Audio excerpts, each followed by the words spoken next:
Hey everyone, good day. Welcome back to Shared Faith with Carol. And tuloy-tuloy pa rin po ang ating pagbabasa sa libro ng Exodo. At ngayon po tayo po ay magbabasa ng chapters 9 to 11. Pagbabasa ng tungkol sa mga salot na ibinigay ng Diyos pinadama ng Diyos sa mga Ehipto dahil sa pagmamatigas ng Faraon ng kanyang puso na ayaw niyang palabasin ng mga Israelita para magbigay handog sa kanya, sa Panginoon. So bago po tayo mag-umpisa, tayo po muna ay manalangin. Let's pray. Hallelujah, God. Thank you, Jesus. Hallelujah, Lord. Heavenly Father, we come in Jesus' name. Panginoon, salamat muli sa panibagong araw na to, sa panibagong pagkakataon, O Diyos, sa kami po, Lord, ay makapagbasa ng inyong salita. Ama, binubuksan po namin ang aming mga puso sa inyong salita. Patawarin niyo po kami sa anumang kasalanang nagawa namin, Lord. Intentionally, unintentionally, God. Consciously, unconsciously, Lord. Baka meron kaming mga nagawang mali, O Diyos. Patawarin niyo po kami. Lord Jesus, we ask that you cleanse our hearts from all unrighteousness. We apply your precious blood, O God, from our heads to the soles of our feet, O God. And we pray, Lord Holy Spirit, for your guidance po sa aming pagbabasa ng inyong salita ngayong araw na to. Dalangin namin ay maintindihan po namin ang inyong mensahe. Salamat po. Ito po ang aming dalangin, Ama, sa pangalan ni Jesus. Amen, amen, and amen. Okay, so start na po tayo. Exodo, Kabanatang 9. Ang ikalimang salot, ang pagkamatay ng mga hayop. Dahil dito, sinabi ni Yahweh kay Moises, pumunta ka sa Faraon at sabihin mong ipinapasabi ni Yahweh ng Diyos ng mga Hebreyo na payagan na niyang umalis ang mga Israelita upang sumamba sa akin. Kapag pinigil pa niya, paparusahan ko ng kakilakilabot na salot ang kanyang mga hayop, ang mga kabayo, asno, kamelyo, baka, tupa at kambing. Mamamatay ang lahat ng mga hayop ng mga Ehipsyo, ngunit isa mang hayop ng mga Israelita ay walang mamamatay. Naitakda ko na ang oras, bukas ito mangyayari. Kinabukasan, ginawa nga ni Yahweh ang kanyang sinabi at namatay ang lahat ng hayop ng mga Ehipsyo. Ngunit kahit isa'y walang namatay na hayop sa mga Israelita. At nang patingnan ng Faraon, wala ngang namatay sa mga hayop ng mga Israelita. Ngunit nang matigas pa rin ito at ayaw pa rin payagan ang mga Israelita. Ang ika-6 na salot, ang mga pigsa. Sinabi ni Yahweh kina Moises at Aaron, dumakot kayo ng abo sa pugon at ito'y pataas na ihahagis ni Moises na nakikita ng Faraon. Mapupuno ng pinong alikabok ang buong Ehipto at ang lahat ng tao at hayop sa lupain ay matatadtad ng mga pigsang nagnanaknak. Kumuha nga sila ng abo sa pugon at pumunta sa Faraon. Pagdating doon, pataas na inihagis ni Moises ang abo at natadtad nga ng mga pigsang nagnanaknak ang mga tao't mga hayop sa buong Ehipto. Ang mga salamangkero'y hindi na nakaharap kay Moises sapagkat sila may tadtad rin ng mga pigsang nagnanaknak. Samantala ang Faraon ay pinagmatigas pa rin ni Yahweh. Hindi nito pinansin ang mga Israelita, tulad ng sinabi ni Yahweh kay Moises. Ang ika-7 salot, ang malakas na ulan ng yelo. Sinabi ni Yahweh kay Moises, bukas ng umagang-umaga, pumunta ka sa Faraon. Sabihin mong iniuutos ko na payagan na niyang sumamba sa akin ang mga Israelita. Kapag hindi pa siya pumayag, magpapadala ako ng matinding salot sa kanya, sa kanyang mga tauhan at nasasakupan, upang malaman nilang ako'y walang katulad sa buong daigdig. Kung siya at ang buong bayan ay pinadalhan ko agad ng salot na sakit, sana'y patay na silang lahat. Ngunit hindi ko ginawa iyon upang ipakita sa kanya ang aking kapangyarihan at sa gayoy maipahayag ang aking pangalan sa buong daigdig. Ngunit hanggang ngayon hinahadlangan pa niya ang aking bayan at ayaw pa rin niyang payagang umalis. Kaya bukas sa ganitong oras, pauulanan ko sila ng malalaking tipak ng yelo na walang kasinlakas sa buong kasaysayan ng Ehipto. Ang ibang tauhan ng Faraon ay natakot sa ipinasabi ni Yahweh kaya pinasilong nila ang kanilang mga alipin at mga hayop. Ngunit ipinagwalang bahala ito ng iba at hinayaan nila sa labas ang kanilang mga alipin at mga hayop. Sinabi ni Yahweh kay Moises, "Iunat mong pataas ang iyong kamay at uulan ng malalaking tipak ng yelo sa buong Ehipto at babagsak ito sa mga tao't mga hayop na nasa labas, pati sa mga halaman." Itinaas nga ni Moises ang kanyang tungkod, gumuhit ang kidlat, dumagundong ang kulog at umulan ng malalaking tipak ng yelo sa buong Ehipto. Malakas na malakas ang pag-ulan ng malalaking tipak ng yelo at sunod-sunod ang pagkidlat. Ito ang pinakamalakas na pag-ulan ng yelo sa kasaysayan ng Ehipto. Bumagsak ito sa buong Ehipto at namatay ang lahat ng hindi nakasilong, maging tao man o hayop.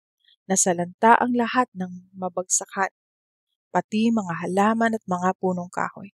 Ngunit ang Goshen na tinitirhan ng mga Israelita ay hindi naulanan ng yelong ito. Kaya ipinatawag ng Faraon sina Moises at Aaron. Sinabi niya, "Tinatanggap ko ngayon na nagkasala ako kay Yahweh. Siya ang matuwid at kami ng aking mga kababayan ng mali. Ipanalangin ninyo kami sa Kanya sapagkat hirap na kami sa pag-ulan ng malalaking tipak ng yelo at sa malalakas na kulog. Pinapangako kong kayo'y papayagan ko ng umalis sa lalong madaling panahon." Sinabi ni Moises, "Pagkalabas ko ng lungsod, mananalangin ako kay Yahweh, mawawala ang mga kulog at titigil ang pag-ulan ng malalaking tipak ng yelo. Sa gayoy malalaman ninyo na si Yahweh ang siyang may-ari ng daigdig. Kahit alam kong kayo at ang inyong mga tauhan ay hindi pa natatakot sa Panginoong Yahweh. Ang mga tanim na lino at ang mga sebada ay sirang-sira sapagkat may uhay na ang sebada at namumulaklak na ang lino. Ngunit hindi napinsala ang mga trigo at ang espelta sapagkat huling tumubo ang mga ito." Umalis si Moises at lumabas ng lungsod. Nanalangin siya kay Yahweh at tumigil ang kulog, ang ulan at ang pagbagsak ng malalaking tipak ng yelo. Nang makita ng Faraon na tumigil na ang ulan at wala ng kulog, nagmatigas na naman siya. Dahil dito muli siyang nagkasala pati ang kanyang mga tauhan. Lalo siyang nagmatigas sa pagpigil sa mga Israelita, tulad ng sinabi ni Yahweh kay Moises. Exodo 10 kabanata. Ang ikawalong salot, ang mga balang. Sinabi ni Yahweh kay Moises, "Pumunta ka sa Faraon, pinagmatigas ko ang kanyang kalooban at ng kanyang mga tauhan, para maipakita ko sa kanila ang aking kapangyarihan. Ginagawa ko ang mga kababalaghang ito upang masabi ninyo sa inyong mga anak at apo kung paano ko ipinakita sa mga Ehipsyo ang aking kapangyarihan at sa gayoy kikilalanin ninyong lahat na ako si Yahweh." Pumunta sa Faraon sina Moises at Aaron at sinabi, "Ito ang ipinapasabi ni Yahweh, hanggang kailan ka ba magmamatigas? Payagan mo nang umalis ang mga Israelita upang sumamba sa akin. Kapag hindi mo pa sila pinayagan, bukas na bukas din ay magpapadala ako ng makapal na balang sa iyong bansa. Mapupuno nito ang buong Ehipto, kaya't wala kang makikita kundi balang. Uubusin nito ang lahat ng hindi nasira sa pag-ulan ng malalaking tipak ng yelo, pati ang mga punong kahoy. Papasukin ng mga ito ang iyong palasyo at ang bahay ng iyong mga tauhan at mga nasasakupan. Ang salot na ito ay higit na matindi kaysa alinmang salot ng balang na naranasan ng inyong mga ninuno." Pagkasabi nito'y umalis si Moises. Sinabi sa Faraon ng kanyang mga tauhan, "Hanggang kailan pa kaya tayo guguluhin ng taong ito? Payagan na ninyo silang umalis upang sumamba sa Diyos nilang si Yahweh. Hindi ba ninyo nakikitang nawawasak na ang buong Ehipto?" Kaya't ipinasundo ng Faraon sina Moises at Aaron. Sinabi niya, "Kung papayagan ko kayong umalis upang sumamba kay Yahweh, sino-sino ang inyong isasama?" Sumagot si Moises, "Lahat po kami, mula sa pinakabata hanggang sa pinakamatanda. Dadalhin din naming lahat ang aming mga tupa, kambing at mga baka. Kailangan pong kasamang lahat sapagkat ipagpipista namin si Yahweh." Sinabi ng Faraon, "Tawagin na ninyo si Yahweh. Hindi ko papayagang isama ninyo ang inyong mga asawa at mga anak. Maliwanag na may binabala kayong masama. Hindi ako papayag na isama ninyo ang lahat. Kayo na lang, mga lalaki, ang umalis upang sumamba sa inyong Yahweh kung iyan ang gusto ninyo." Pagkasabi nito'y pinagtabuyan sila ng Faraon. Sinabi ni Yahweh kay Moises, Iunat mong pataas ang iyong kamay at dadagsa sa buong Ehipto ang makapal na balang. Uubusin ng mga ito ang mga halamang hindi nasira sa pag-ulan ng malalaking tipak ng yelo. Itinaas nga ni Moises ang kanyang tungkod, maghapot magdamag na pinaihip ni Yahweh sa buong Ehipto ang hangin mula sa silangan. Kinaumagahan, tangay na ng hangin ang makapal na balang. At ito'y dumagsa sa buong Ehipto, kailan may hindi nagkaroon ng ganoon karaming balang sa lupaing ito at hindi na magkakaroon pang muli. Nangitim ang lupa sa dami ng balang, inubos ng mga ito ang lahat ng halaman, pati mga bunga ng kahoy na hindi nasira sa pag-ulan ng malalaking tipak ng yelo. Walang halaman o punong kahoy na naiwang may dahon sa buong lupain. Dali-daling ipinatawag ng Paraon sina Moises at Aaron. Sinabi niya, "Nagkasala ako kay Yahweh na inyong Diyos, gayon din sa inyo. Patawarin ninyo ako at ipinapakiusap kong ipanalangin ninyo kay Yahweh na alisin na sa akin ang nakamamatay na parusang ito." Iniwan ni Moises ang Faraon at siya'y nanalangin. Binago naman ni Yahweh ang takbo ng hangin. Pinaihip niya ang malakas na hangin mula sa kanluran at tinangay nito ang lahat ng balang papunta sa dagat na pula. Isa may walang natira sa Ehipto. Ngunit pinagmatigas ni Yahweh ang Faraon. Hindi nito pinayagang umalis ang mga Israelita. Ang ikasyam na salot, ang kadiliman sa Ehipto. Sinabi ni Yahweh kay Moises, "Iunat mong pataas ang iyong kamay at mababalot ng dilim ang buong Ehipto." Ganoon nga ang ginawa ni Moises at nagdilim sa buong lupain sa loob ng 3 araw. Hindi magkakitaan ang mga tao sa buong Ehipto, kaya't walang taong umalis sa kanyang kinaroroonan sa loob ng 3 araw. Madilim sa buong Ehipto maliban sa tirahan ng mga Israelita. Tinawag ng Faraon si Moises, sinabi niya, "Makakaalis na kayo upang sumamba kay Yahweh. Maaari ninyong isama ang inyong mga pamilya, ngunit iiwan ninyo ang lahat ng tupa, kambing at baka." Sumagot si Moises, "Hindi po maaari. Kailangang bigyan ninyo kami ng mga hayop na ihahandog namin kay Yahweh na aming Diyos. At hindi namin malalaman kung alin ang ihahandog namin sa Kanya hanggang hindi kami dumarating sa lugar na pagdarausan namin ng pagsamba." Pinagmatigas pa rin ni Yahweh ang Faraon, ayaw na naman niyang paalisin ang mga Israelita. Sinabi niya kay Moises, "Lumayas ka na at huwag ka nang magpapakita sa akin. Ipapapatay na kita kapag nakita ko pa ang pagmumukha mo." "Masusunod ang gusto ninyo," sagot ni Moises, "hindi mo na ako muling makikita." Exodo 11 kabanata. Ipinahayag ni Moises ang pagkamatay ng mga panganay. Sinabi ni Yahweh kay Moises, "Isa na lamang salot ang ipadadala ko sa Faraon at sa buong Ehipto, at papayagan na niya kayong umalis. Hindi lamang niya kayo papayagang umalis, ipagtatabuyan pa niya kayo. Sabihin mo sa mga Israelita, babae man o lalaki, na humingi sila ng mga alahas na pilak o ginto sa kanilang mga kapitbahay. Niloob ni Yahweh na igalang ng mga Ehipsyo ang mga Israelita. Sa katunayan, si Moises ay dinakila sa buong Ehipto maging ng mga tauhan ng Faraon at ng buong bayan. Sinabi ni Moises sa Faraon, "Ito ang ipinapasabi ni Yahweh. Pagdating ng hating gabi, maglalakad ako sa buong Ehipto at mamamatay ang lahat ng panganay na lalaki, mula sa anak na magmamana ng trono ng Faraon hanggang sa panganay na anak ng hamak na aliping babae na tagagiling ng trigo, pati panganay ng mga hayop ay mamamatay.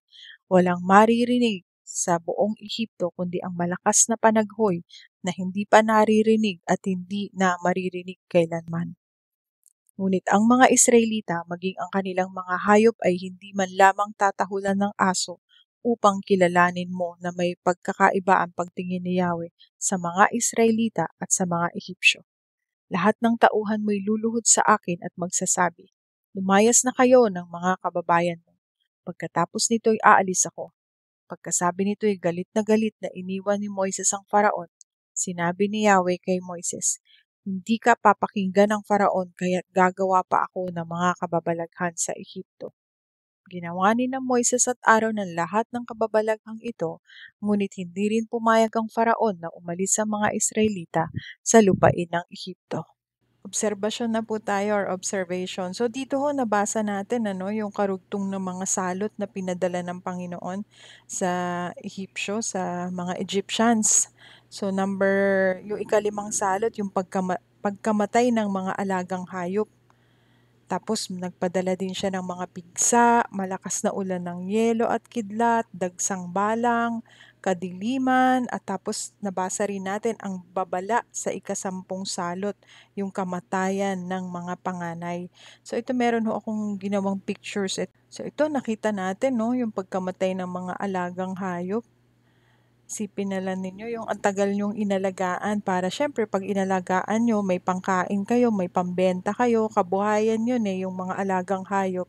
Pero 'to napeste lahat, namatay, pinatay lahat ni God, lahat ng alaga nilang hayop namatay para ipakita yung kanyang pagiging Diyos, kasi ayaw nga ring sumunod ni Faraon. Next is yung pigsa, masakit ang pigsa, 'no? Pagka isang piraso lang, imagine niyo ito yung pigsa buong katawan. Kahit nga daw yung mga salamangkero, hindi na sila makalabas dahil pati sila nagkaroon ng mga pigsa. Hindi sila makakilos ng mabuti. Tapos nagkaroon ng malakas na ulan ng yelo at kidlat. Hindi lang siya basta yelo na normal na snow. Ito malalaking tipak ng yelo ang sabi. At saka yung matinding kidlat. Minsan nga yung kulog kidlat, 'di ba? Minsan pag sobrang lakas nakakatakot. Ito malakas talaga. Na kaya sinabi ng Faraon, pinatawag ng Faraon si Moises at si Aaron. Sabi nga niya, papalayain na daw sila, papayagan na daw sila na sumamba kay God. So, dahil sa takot niya, dahil maingay nakakatakot ang kidlat, kulog. Next is yung mga balang naman. So kung napatay yung mga alaga nilang hayop, this time naman yung mga kanilang mga pananim, pinagkakain naman ng mga balang. So talagang magugutom sila. Talagang napuno ng balang yung kanilang mga farm, yung kanilang mga taniman. So ang susunod naman is yung matinding kadiliman. Yung matinding kadiliman na wala nang makalabas ng bahay dahil nakakatakot, ibang klase, yung dilim.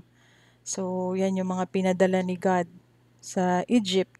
So, makikita natin yung matinding galit ng Diyos sa ayaw sumunod sa Kanya. Ang mga salot na ipinadala ng Diyos sa Ehipto ay hindi basta parusa lamang, ito'y matibay na pagpapakita ng Kanyang kapangyarihan at hustisya laban sa katigasan ng puso. Dahil nga ayaw sumunod ni Faraon. Si Faraon ay paulit-ulit na binalaan, ngunit pinili pa rin niyang maging matigas ang ulo at puso, kaya't sunod-sunod ang salot na dumating. Ito naman ang pinakamaganda sa obserbasyon natin, pabor ng Panginoon sa kanyang mga anak. Habang ang buong Ehipto ay dumaranas ng pigsa, granizo. Yung granizo is yung matinding kidlat at yung yelo na malalaking tipak, balang, dilim, ang mga Israelita ay ligtas sa lahat ng ito. So hindi sila tinamaan ng salot, may liwanag sa kanilang tahanan at hindi nawalan ng hayop o pananim. Application, pagsasabuhay. Okay, wag nating baliwalain ang mga babala at paalala ng Diyos. Kapag tayo patuloy na sumusuway, darating ang panahon na tayo'y tatamaan ng bunga ng ating katigasan ng ulo. So, ang Diyos ay mapagpasensya, pero siya rin ay banal at makatarungan. May hangganan ang kanyang pagtitiis. So, God is merciful, totoo naman yon, pero 'di ba darating ang time na talagang kailangan din naman niyang magparusa. Kung ang mga matataas na pinuno noon ay hindi nakaligtas sa paghuhukom ng Diyos, lalo tayong dapat magpakumbaba at sumunod sa Kanya. So ano pa, makikita natin dito na kapag tayo ay nananatiling tapat sa Diyos, ang kanyang kamay ay kumikilos upang tayo'y ingatan. Tapos hindi lang nagpoprotekta ang Diyos, kundi malinaw din niyang ipinapakita kung paano niya ibinubukod at pinag-iiba ang kanyang mga anak sa mga taong ayaw sumunod sa kanya. And last po, sa gitna ng kaguluhan sa mundo, may kapayapaan at pabor sa mga lumalakad sa kalooban ng Diyos. So ito yung mga application at pagsasabuhay natin. Kaya kailangan natin, trust God, lean on Him. Huwag natin siyang babaliwalain. Okay, sa Bible verse naman po natin for the day, Hebreo chapter 3 verse 15. Huwag ninyong padibingin ang inyong puso, meaning to say, do not harden your hearts. Kapag merong sinasabi si God, may mga pinagbabawal, may mga inuutos, let us not harden our hearts. And then sa awit 46 verse 1, ang Diyos ay kanlungan at lakas, handang saklolo sa oras ng kaguluhan. He is our refuge. He is our very present help po in times of trouble. So, andyan si God para sa atin. Okay, so prayer na po tayo. Okay, so pray na po tayo. Let's pray. Hallelujah, God. Thank you, Jesus. Hallelujah, Lord. Heavenly Father, again, maraming salamat po sa lahat, O Diyos, sa lahat ng learnings po namin ngayong araw na to. Lord, salamat na muli mo kaming niremind, God, ng inyong pong ginawang pag-save sa mga Israelita nung sila po, Lord, ay ginawang slaves, God, ng mga Egyptians. Lord, thank you na ipinakikita mo pa rin, God, ang inyong pabor sa inyong mga anak, God, for reminding us, Lord, of your favor, O God, to your people. And God, salamat din, God, kasi dito namin nakikita, Lord, na mabait kayo, God, pero ang galit ninyo ay talagang nakakatakot din po. Lord, humihingi po kami ng tawad sa aming mga kasalanan. Humingi kami ng tawad, Lord, na kung minsan na talagang, minsan, Lord, ang tigas din ang ulo namin, God. May mga bagay kayong pinagagawa sa amin, pero madalas hindi namin ito sinusunod, God. Nagmamatigas pa rin kami. We lean on our own understanding, God. Please forgive us, Jesus. Forgive us, Father. Dalangin namin, Lord, ay tulungan mo kaming sumunod sa inyong lahat ng pinag-uutos, God. At naniniwala ako lahat naman ito, Lord, is para sa ikabubuti po naming lahat. Panginoon, muli salamat sa araw na to. Guide us all throughout the day, Father. This we pray po in Jesus' precious name. Amen. Amen and amen. Okay, so we're done po reading Exodus chapters 9 to 11. Bukas po ulit, kita-kita po tayo. Please don't forget to share this video to your family and friends. And kung di pa po kayo nakakapag-subscribe, subscribe po kayo. Thank you. God bless you all. Take care. Bye-bye.